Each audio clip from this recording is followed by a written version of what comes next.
Bien, dans le Seigneur, je vous salue dans le précieux nom de notre Seigneur Jésus-Christ. De la bienvenue sur cette chaîne, l'unique véritable Dieu, où je partage la parole vivante, la parole efficace, la parole créative, celle qui était au commencement. Au commencement était la parole. La parole était avec Dieu, la parole était. Je souhaiterais aider chacun de nous à se rapprocher de Dieu afin de développer une relation d'intimité avec Dieu. Et oui, bien, mes frères et sœurs en Christ, connecter l'univers véritable Dieu, c'est de s'édifier via la parole.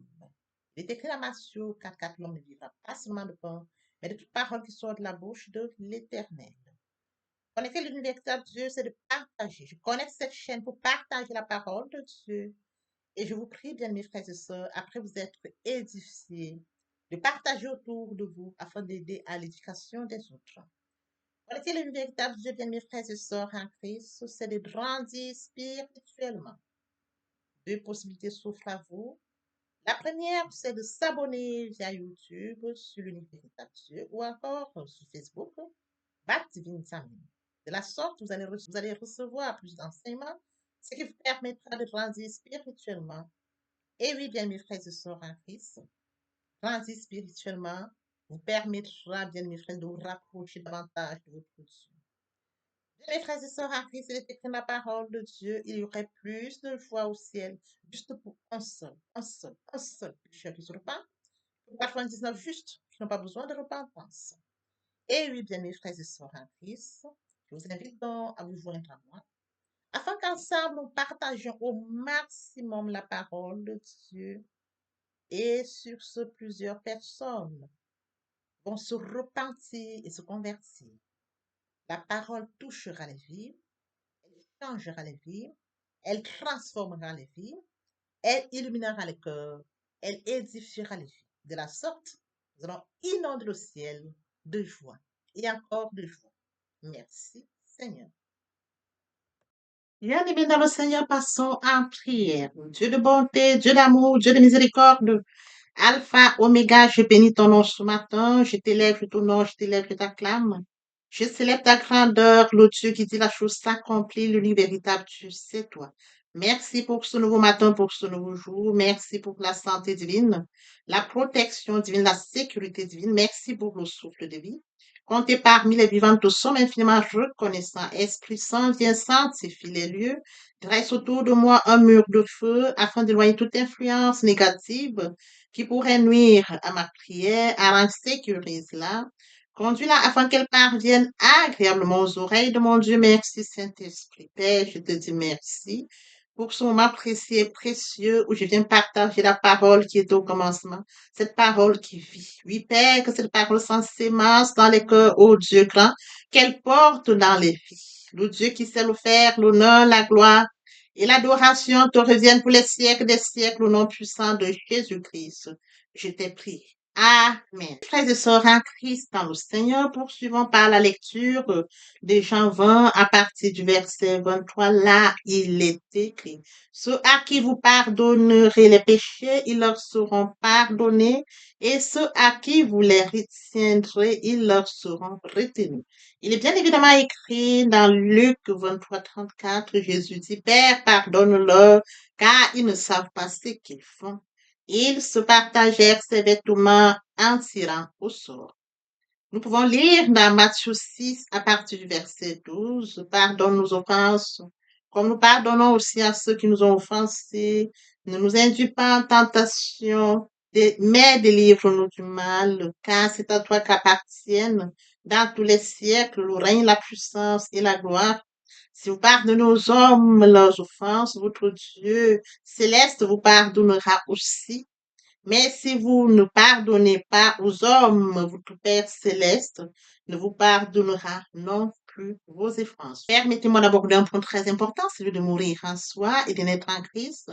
Via la repentance et la conversion, nous étions de leur nombre, loin du Père, loin de la source, loin de notre premier amour. Par la grâce de Dieu, nous sommes repentis et convertis. Qu'en est-il de mon prochain? Créature merveilleuse, admirable, unique, mais loin du Père.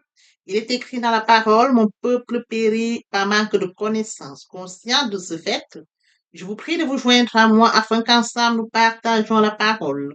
La parole les atteindra après s'être édifiés. Ils reviendront à leur premier amour via votre canal. Ils vont se repentir et se convertir. De la sorte, nous allons inonder le ciel de joie et encore de joie.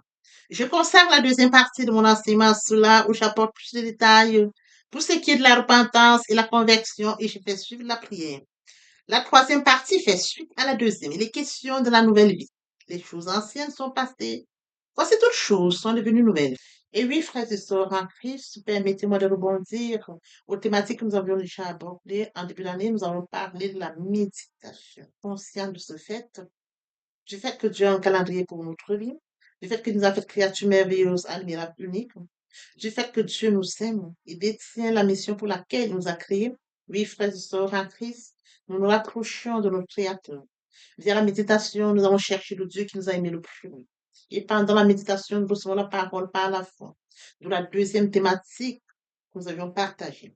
Au fur et à mesure que nous allons donc développer cette relation d'intimité avec Dieu, oui, frères et sœurs, nous mettons en application l'amour de Dieu. De la thématique qui suivait.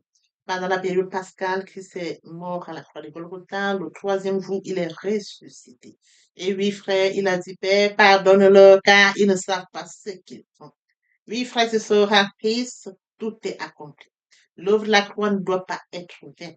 Oui, frères et sœurs en Christ, d'où notre enseignement, où nous avons partagé la puissance de la résurrection.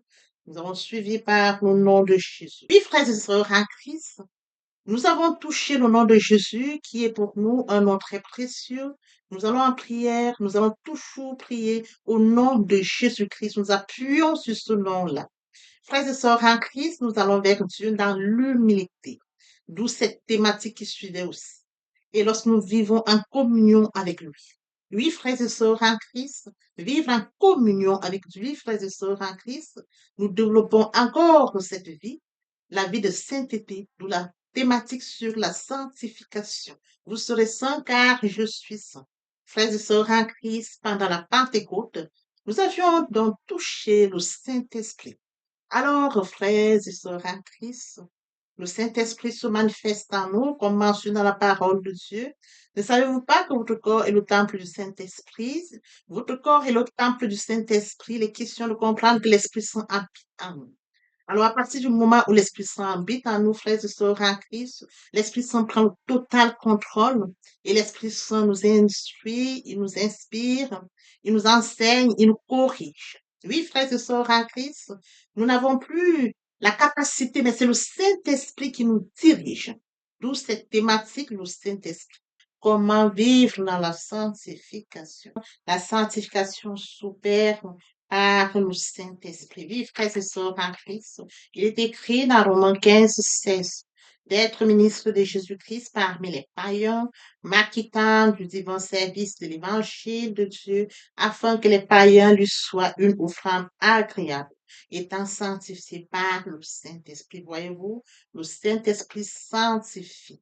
Nous pouvons bien évidemment écrire dans 1 Corinthiens 6, 11, et c'est là ce que vous étiez quelques-uns de vous. Mais vous aviez été lavés, mais vous aviez été sanctifiés, mais vous avez été justifiés au nom du Seigneur Jésus-Christ par l'Esprit de notre Dieu. Nous étions de leur nom. Nous étions comme eux, loin du Père, loin de la source, loin de notre premier amour. Mais par la grâce de Dieu, nous avions été lavés, nous avions été sanctifiés, nous avions été justifiés au nom du Seigneur Jésus-Christ et par l'Esprit de notre Dieu. Frères et sœurs en Christ, notre sanctification n'est pas encore achevée. Frères et sœurs en Christ, nous avons quelques Dieu. Un Dieu trois fois saint, vous serez saint car je suis saint. Pour la thématique sur la sanctification. Oui, frères et sœurs en Christ, dans le Seigneur, pendant la période de la Pentecôte, nous avions donc touché cet enseignement qui porte sur le Saint-Esprit. Ne savez-vous pas que votre corps est le temple du Saint-Esprit? Le temple du Saint-Esprit est un lieu saint. Oui, frères et sœurs, conscients du fait que notre corps est le temple du Saint-Esprit et que nous avions Dieu qui vient à nous, frères et sœurs en Christ, le temple du Saint-Esprit est un lieu saint. Nous devons vivre donc dans la sainteté. D'où cette thématique-là. Frères et sœurs en Christ, après cela, nous avions abordé la thématique sur le pardon. une thématique très importante. Pourquoi? Parce qu'elle nous permettra de rentrer dans celle-ci que nous abordons aujourd'hui. Parce que la parole de Dieu dit, lorsque vous allez devant le Père, si vous allez vous rendre compte que vous avez péché, il faudrait que vous alliez d'abord demander ou alors accorder le pardon à celui ou à celle qui vous a offensé et de venir donc revenir donc en prière ou alors revenir vers le Père. Nous avions abordé cette thématique qui portait sur le pardon. Aujourd'hui, donc, frères et sœurs en Christ, en fait, toutes ces thématiques que nous avions abordées, elles seront très utiles. En ce sens que nous allons donc, par notre démarche, comme nous avons connaissance de la parole de Dieu, nous connaissons Dieu, nous l'avons connu au fur et à mesure que nous avons développé cette relation d'intimité via la méditation de sa parole, nous mangeons la parole, nous buvons la parole, nous allons dans l'humilité devant Dieu, oui, frères et sœurs en Christ, nous vivons dans la sainteté, la sanctification le plus longtemps que nous sommes en communion avec lui, frères et sœurs en Christ, la purification intérieure se met en route. Alors, aujourd'hui, nous allons donc parler à ce Dieu trois fois saint. Vous serez saint car je suis saint. Nous allons lui parler, frères et sœurs en Christ, dans l'humilité. Et lorsque nous allons parler à Dieu, il faudrait que nous puissions nous examiner. Ai-je péché? Ai-je offensé? L'importance, frères et sœurs, comme elle est écrite dans Ésaïe 59, ce sont vos fautes qui mettent une barrière entre vous et votre Dieu. Oui, frères et sœurs en Christ, conscients de ce fait, il est très important que nous puissions demander pardon. Nous avons affaire à un Dieu trois fois saint. Nous devons pardonner ceux qui nous ont offensés.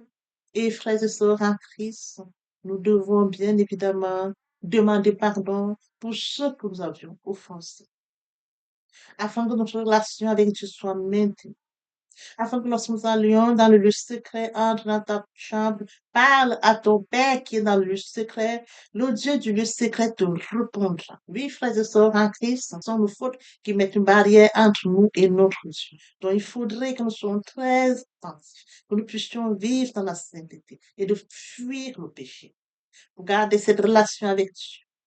Oui, frères et sœurs en Christ, nous allons donc poursuivre aujourd'hui notre enseignement intitulé La prière. Bien, mes frères et sœurs en Christ, dans le Seigneur, il est écrit dans 1 Roi 8 à partir du verset 22. Salomon se plaça devant l'autel de l'Éternel, en face de toute l'assemblée d'Israël. Il étendit ses mains vers le ciel et dit, Ô Éternel Dieu d'Israël, il n'y a point de Dieu semblable à toi, ni en haut dans les cieux, ni en bas sur la terre. Tu gardes l'alliance et la miséricorde envers tes serviteurs qui marchent en ta présence de tout leur cœur. Frères et sœurs en Christ dans le Seigneur, aujourd'hui nous partageons notre enseignement intitulé La prière. Le point qui retient notre attention ce jour, les différentes postures en prière. Il est question de comprendre que la posture est une attitude particulière du corps. Il existe plusieurs postures en prière. Oui, frères et sœurs, je pourrais citer quelques-unes d'entre elles. La position debout, être assis, être à genoux, l'inclinaison. Oui, frères et sœurs en Christ, les bras tendus vers, les bras tendus élevés, les mains jointes, prier les yeux fermés et encore. Frères et sœurs en Christ, nous allons donc aborder quelques-unes d'entre elles afin de comprendre, frères et sœurs en Christ, l'importance que joue la posture en prière. Sans plus, oui, frères et sœurs, sans plus tarder, nous allons donc aborder la première posture, être debout. Oui, frères et sœurs en Christ, être debout exprime le respect et la considération. Cela signifie être prêt à entreprendre un chemin et agir. C'est être conscient de la dignité d'être enfant de Dieu. C'est manifester sa foi en Jésus ressuscité et sa conviction que nous ressusciterons. Oui, frères et sœurs en Christ, lorsque nous sommes debout, nous élevons la voix à Dieu, nous sommes debout, nous parlons au Dieu trois fois saint. Oui, frères et sœurs en Christ, il nous écoute. C'est une des postures, frères et sœurs, que l'on peut adopter en prière. Comme deuxième posture, frères et sœurs en Christ, être assis.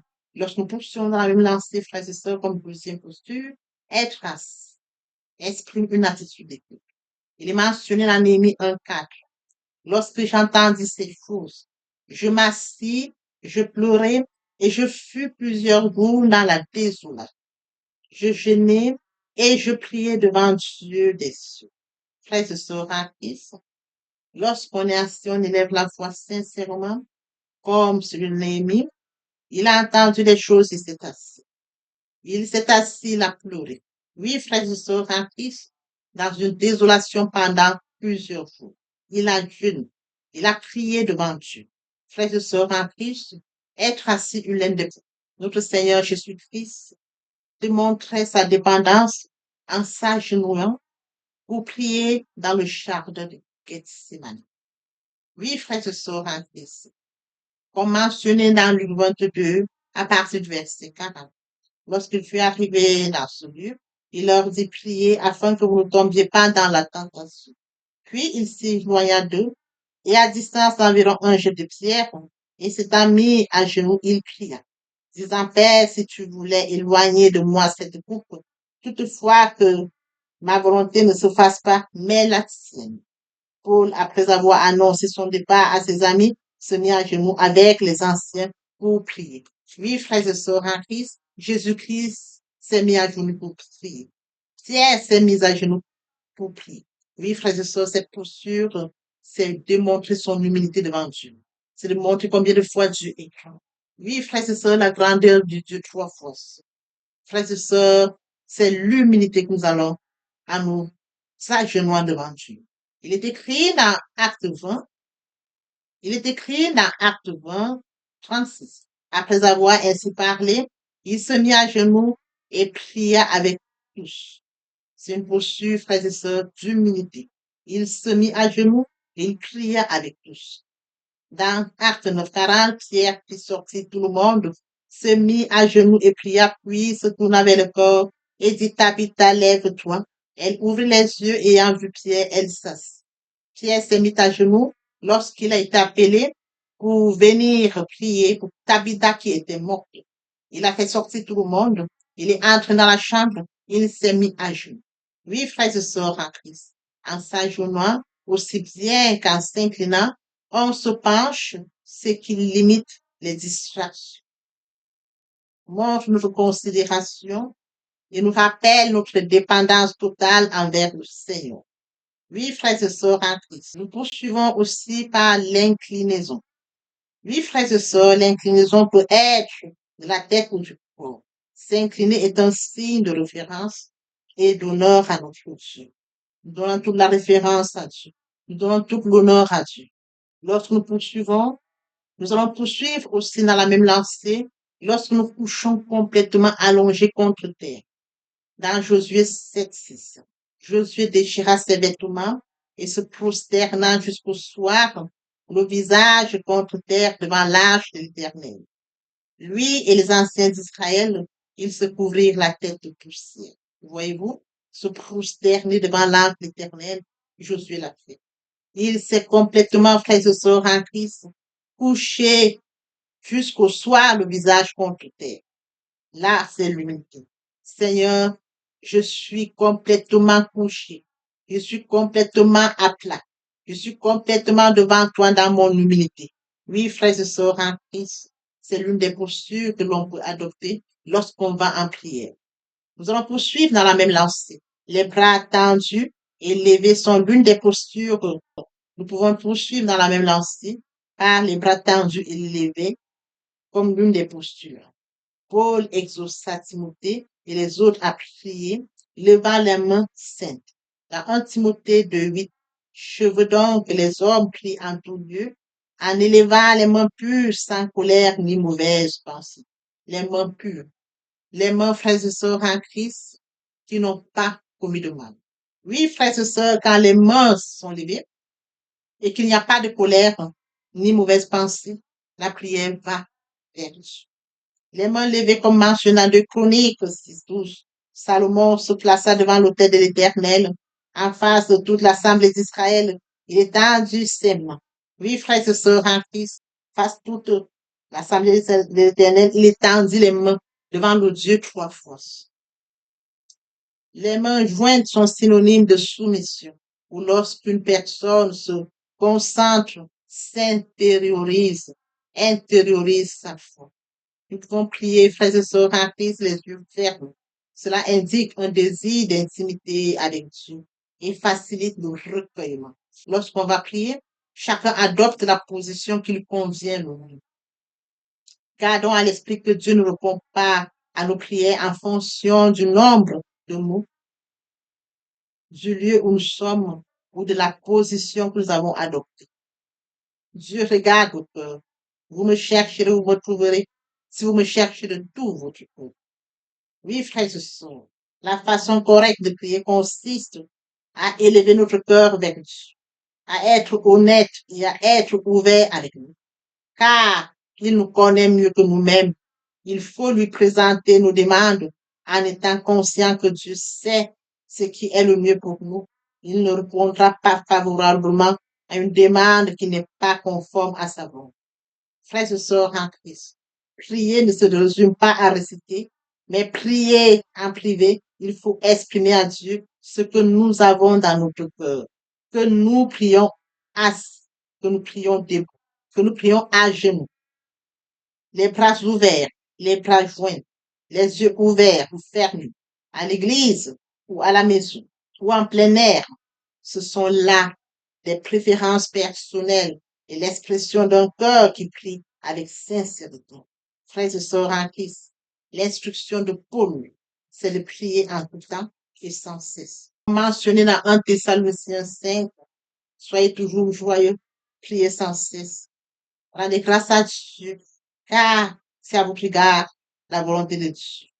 Oui, frères et sœurs en Christ, les différentes postures en prière, c'est que nous comprenions que nous pouvons prier de nous pouvons prier ainsi. Nous pouvons nous genoux. Nous pouvons prier totalement couchés. C'est une posture que l'on adopte. Dans l'humilité, nous allons devant Dieu. Quand bien même nous allons adopter une posture pour aller en prière devant Dieu, il faudrait que nous comprenions cette chose très importante. La posture, frères et sœurs, va dans l'humilité. Mais Dieu regarde au cœur. Si la posture, frères et sœurs, en Christ, qui est celle conforme à l'unité, et que le cœur est loin, la prière ne sera pas pour tous. La prière ne pourra pas parvenir à Dieu. Parce que Dieu regarde premièrement le cœur. Vous me cherchez, vous me trouverez, si vous me cherchez de tout votre cœur. Mon frère, ma soeur, si ton cœur, frères et sœurs, en Christ, est connecté à Dieu, si ton cœur est comme Dieu le fait, à partir du moment où le cœur, frères et sœurs, en Christ, est comme Dieu le veut, parce que vous cherchez Dieu de tout cœur et que vous adoptez à cela, vous ajoutez à cela une posture dans l'humilité, votre prière sera exaucée. Votre prière lui parvient. Il regardera votre cœur et la posture dans l'humilité que vous avez adoptée, il va créer votre prière. Il est très important pour nous de comprendre que Dieu regarde au cœur premièrement. Et par la suite, frères et sœurs en Christ, la posture, oui, frères et sœurs, vient maintenant par la suite du cœur. Le cœur prend la première place parce qu'il regarde le cœur. La posture vient seulement à sa suite. Oui, frères et sœurs en Christ, la posture marque l'unité lorsque nous nous couchons, lorsque nous mettons en genoux. Oui, frères et sœurs, mais il faudrait que notre cœur prenne déjà la place, c'est-à-dire que le cœur puisse se présenter comme Dieu le veut. Si notre cœur est comme Dieu le veut, notre prière lui parvient. À plat ventre, couché complètement, les bras levés vers les cieux, agenoués. Oui, frères et sœurs en Christ, qu'importe la posture adoptée, Dieu nous exaucera si et seulement si notre cœur, frères et sœurs en Christ, est connecté à nous. Notre cœur est comme lui il le désire. C'est de ça dont c'est important de noter. Alors, oui, frères et sœurs, aujourd'hui, ces différentes postures nous permettent de comprendre que l'on puisse adopter une posture comme l'autre. Oui, frères et sœurs en Christ, les différentes sortes de postures sont aussi utiles en ce sens que l'on peut comprendre qu'on peut prier en adoptant l'une des postures qui convient bien, qui convient le mieux à celui qui va élever la prière à Dieu, tout en sachant premièrement que Dieu regarde au cœur. Papa, je t'aime. Papa, je t'aime. Oh, papa, je t'aime. Tu es mon papa. Papa, je t'aime. Papa, je t'aime. Oh, papa, je t'aime. Tu es Voici on va poursuivre les deuxième et troisième parties de notre enseignement. Partie riche importante pour compléter cette première pour notre édification. Sur ce, au plus tard, il aura une question pour nous d'acter la foi. Il est question pour nous de comprendre, comme le point précédent, de manifester le surnaturel et le naturel. La foi joue un rôle très important.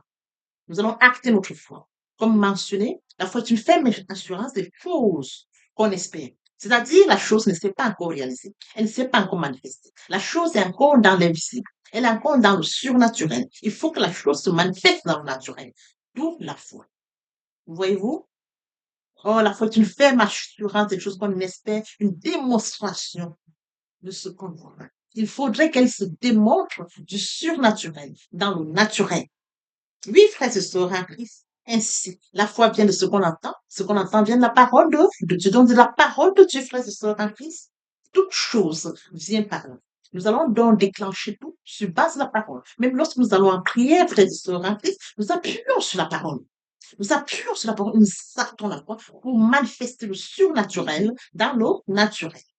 Oui, frères et sœurs en Christ, sans l'exercice de la foi, personne ne peut être agréable à Dieu. Or, sans la foi, oh, la foi s'exerce dans la prière et c'est à celui qui croit que tout devient possible. Oui, frères et sœurs en Christ, pour résumer notre enseignement de ce jour, pourquoi devons-nous prier? Parce que Dieu nous a créé le premier, nous a aimé le premier, parce que nous devons garder cette relation d'intimité avec Dieu. Oui, frères et sœurs en Christ, pourquoi devons-nous prier? Parce qu'il faudrait que nous puissions grandir spirituellement. Pourquoi devons-nous prier? Parce que nous devons grandir spirituellement. Pourquoi devons-nous prier? Parce que nous devons rencontrer Dieu. Pourquoi devons-nous prier? Parce qu'il faudrait, frères et sœurs en Christ, exercer notre foi. Voyez-vous, ces points sont très importants en ce sens. Les uns comme les autres nous permettent, frères et sœurs, de rester connectés, nous permettent de grandir spirituellement, nous permettent, frères et sœurs en Christ, de rencontrer Dieu via la prière, nous permettent d'exercer notre foi, oui, frères et sœurs en Christ, de permettre également de manifester le surnaturel dans le naturel, parce que nous avons affaire à un Dieu omniscient, omnipotent, omniprésent, toute chose étant surnaturelle, spirituelle, il faudrait que toutes ces choses, frères et sœurs en Christ, qui sont spirituelles, nous puissions acter notre foi, nous rapprocher les yeux, élever la voix, afin que ces choses surnaturelles, frères et sœurs, se manifestent dans le naturel, de par cette relation d'intimité, via la prière. Ah, je t'aime, papa, je t'aime, oh, papa, je t'aime. Tu es mon papa. Ah, je t'aime, papa, je t'aime, oh, papa, je t'aime. Voici nous allons poursuivre les deuxième et troisième parties de notre enseignement. Partie riche importante pour compléter cette première pour notre édification. Sur ce, je vous tends l'oreille pour la suite. Merci, Seigneur. La prière est aussi un moyen de communication. Elle nous met en ligne directe avec le Créateur de l'univers. Quand tu pries, entre dans ta chambre, ferme ta porte. Et puis ton Père qui est là dans le secret, ton Père qui te voit dans le secret, te le prendra. Papa, je t'aime. Papa, je t'aime. Oh, papa, je t'aime. Tu es mon papa. Papa, je t'aime. Papa, je t'aime. Oh, papa, je t'aime. Tu es. Voici, nous allons poursuivre les deuxième et troisième partie de notre enseignement. Partie riche importante pour compléter cette première pour notre édification. Sur ce, je vous prête l'oreille pour la suite. Merci, Seigneur. Comment pouvons-nous devenir comme Christ? Premièrement, en étudiant les évangiles de Christ. Deuxièmement, l'évangile de Christ. Deuxièmement, en passant le temps dans la prière. Troisièmement, en étant rempli par le Saint-Esprit. Quatrièmement, en accomplissant son œuvre dans nos mondes. Papa, je t'aime. Papa, je t'aime. Oh, papa, je t'aime. Tu es mon papa. Papa, je t'aime, papa, je t'aime, oh, papa, je t'aime, tu es. Frères et sœurs, voici nous allons poursuivre les deuxième et troisième parties de notre enseignement. Partie riche importante pour compléter cette première pour notre édification. Sur ce, je vous prie dans l'oreille pour la suite. Merci, Seigneur. Jésus-Christ comme Seigneur. Tout homme qui vient vers le Seigneur Jésus-Christ dit, je t'accepte comme Seigneur et Sauveur. se laisse guider par le Seigneur Jésus-Christ. Lorsque vous l'acceptez, bien mes frères et sœurs en Christ, votre vie n'est plus sous votre contrôle. C'est lui qui vous guide. Vous n'avez plus le contrôle de votre vie. Vous sentez qu'on vous conduit comme le vent qui souffle. C'est écrit, le vent souffle où il veut. Tu entends le bruit. Quand le Saint-Esprit est en vous, vous sentez, vous le ressentez que l'Esprit Saint est là. Mais c'est lui qui vous conduit. C'est lui qui vous guide. C'est lui qui vous oriente. Bien, mes frères et sœurs en Christ, après lecture de Jean 3:8, une illustration nous montre comment quand l'homme naît, quand un homme naît de nouveau, l'homme qui est né de nouveau se laisse conduire par le Saint-Esprit. C'est l'Esprit Saint qui le conduit. Il ressent la présence du Saint-Esprit. Il sait que le Saint-Esprit est présent en lui. Il n'a plus le contrôle, mais c'est le Saint-Esprit qui le guide. Comme mentionné ici, le vent souffle où il veut. Tu entends le bruit, mais tu ne sais d'où il vient, d'où il va. L'Esprit Saint s'installe. Il prend le contrôle, c'est écrit. Votre corps est le temple du Saint-Esprit. Et oui, bien mes frères et sœurs en Christ, c'est écrit. Votre corps est le temple du Saint-Esprit. L'Esprit Saint habite en vous. Il prend le total contrôle. Il vous guide. Il vous oriente. Il se manifeste en vous. Le Seigneur Jésus-Christ a dit, je ne vous laisserai pas seul. Je vous enverrai le consolateur, l'Esprit Saint. Quand il habite en vous, il a le total contrôle. Il se manifeste. Ce n'est plus vous qui prenez le contrôle, mais c'est le Saint-Esprit qui prend le contrôle. C'est lui qui vous guide. C'est lui qui vous oriente. Oui, bien, mes frères et sœurs, en Christ est assis à la droite du Père. Il intercède en notre faveur. Il ne nous a pas laissés seuls. Le Saint-Esprit qui est en nous prend la suite, prend la relève, nous conduit, nous guide, nous oriente, se manifeste au-dedans de nous. Et oui, bien, mes frères et sœurs en Christ, il en est ainsi de tout homme qui est né en esprit. Poursuivons avec notre enseignement de ce jour. Et oui, bien, mes frères et sœurs en Christ, il en est ainsi de tout homme qui est né en esprit. Poursuivons par la lecture de Actes 26:8. Quoi nous semble-t-il incroyable que Dieu ressuscite les morts? Oui, bien, mes frères et sœurs en Christ, Dieu a ressuscité son Fils Jésus-Christ. Il est ressuscité le troisième jour. Oui, bien, mes frères et sœurs en Christ, nous sommes dans la gloire de Christ. Nous allons de gloire en gloire. Christ est mort sur le Golgotha et il est passé de la mort à la vie. Ce passage nous en bénéficions.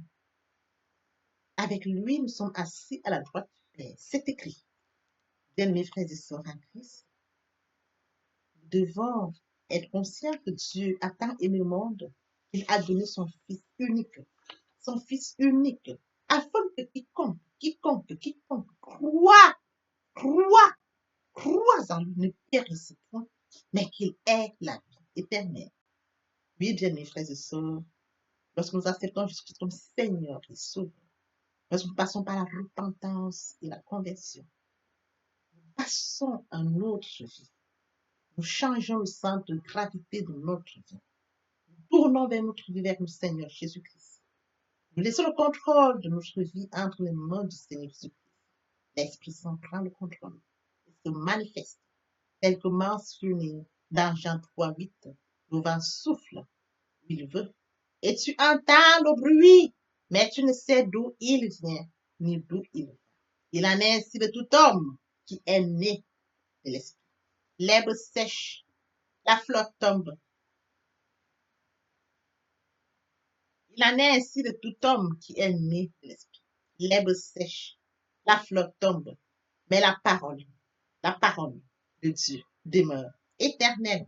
Papa, je t'aime. Papa, je t'aime. Oh. Papa, je t'aime. Tu es mon papa. Papa, je t'aime. Papa, je t'aime. Oh. Papa, je t'aime. Tu es mon bien-aimé et mon Dieu. Et mon Dieu. Et mon Dieu. Oui, bien, mes frères et sœurs en Christ, le moment est venu pour nous de poursuivre avec les deuxième et troisième parties de notre enseignement. Partie qui vient de compléter cette première pour notre édification. Se repentir, c'est regretter, c'est sans vouloir, c'est pleurer. La repentance est un changement d'attitude, se détourner de son mal pour se tourner vers Dieu. Venez, plaidons, dit le Seigneur, si vos péchés sont comme le cramoisi, ils deviendront blancs comme la neige. S'ils sont comme la poupe, ils deviendront comme la mienne. Se convertir, c'est le fait de déplacer le centre de gravité de ma vie ancienne vers mon Dieu. Se convertir, c'est de croire en Jésus-Christ. En un mot, nous pouvons dire que la conversion accompagne la repentance. Lorsque les cœurs se convertissent, le voile est ôté. Or, le Seigneur, c'est l'Esprit. Là où est l'Esprit du Seigneur, là est la liberté. Pour toutes les personnes qui ne se sont pas encore engagées à suivre le Seigneur, pour ceux qui se sont engagés, et qui auraient, pour ceux qui se sont engagés, et qui auraient abandonné quelque raison que ce soit, le moment est venu pour nous, bien mes frères et sœurs en Christ, de passer en prière via cette chanson. Miséricorde insondable, Dieu peut-il tout pardonner? Absoudre si coupable et mes péchés oubliés. Jésus, je viens à toi, tel que je suis, je viens à toi. Jésus, je viens à toi, tel que je suis, papa. Ah, répétez après moi la prière, Seigneur Jésus. Je m'engage à te suivre tes souffles. Je sais que tu es mort sur la croix de Golgotha. Le troisième jour, tu es ressuscité afin que je sois justifié. Merci, Père, pour l'œuvre de la foi. Merci pour l'amour que tu as manifesté au travers de ton Fils. Merci, Seigneur, pour le salut de mon âme.